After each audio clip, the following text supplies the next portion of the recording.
Hi and welcome to the Geek Legion of Doom. This is a fantasy movie review and I'll be having a look at Legend of the Red Reaper. This is a 2013 movie and basically the story concerns the Red Reaper, who is played by Cardinal, who also directed this movie and did a lot of kind of behind the scenes stuff.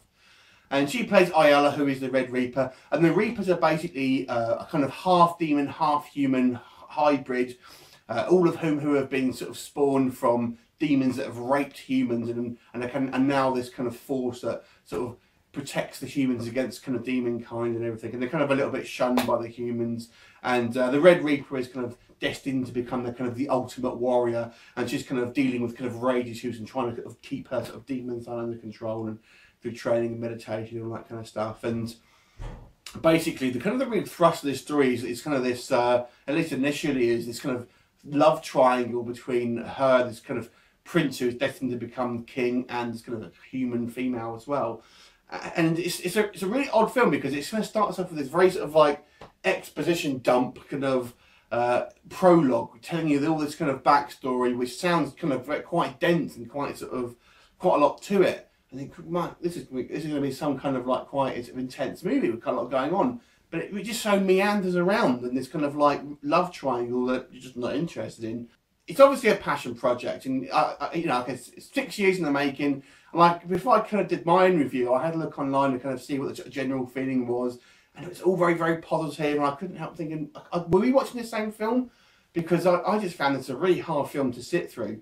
It's just boring, unfortunately, and it's very cheesy. I can see that obviously it's obviously a relatively low budget film and kind of, you know, a good amount of effort has got into it, but the end product is not something I don't think is a particularly entertaining movie. Also, it's just kind of amateurish as well. I mean, for example, even on a technical level, you'll kind of think some sort of scenes look like sort of underexposed, and they're kind of dark, and not because it's in the night, it looks like it's not exposed enough and things like that. And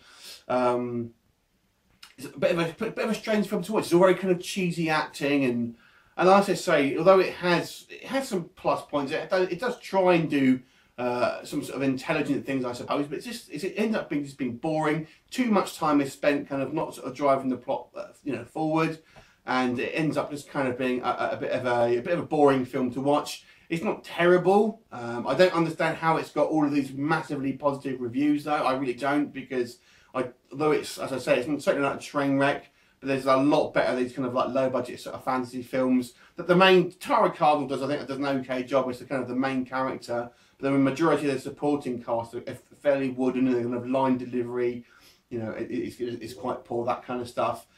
You know, effects wise, some of the kind of the makeup effects I guess are sort of passable, but it's just not an interesting film to watch, and there's so many kind of technical issues. I think it just makes it a little bit of a chore to sit through.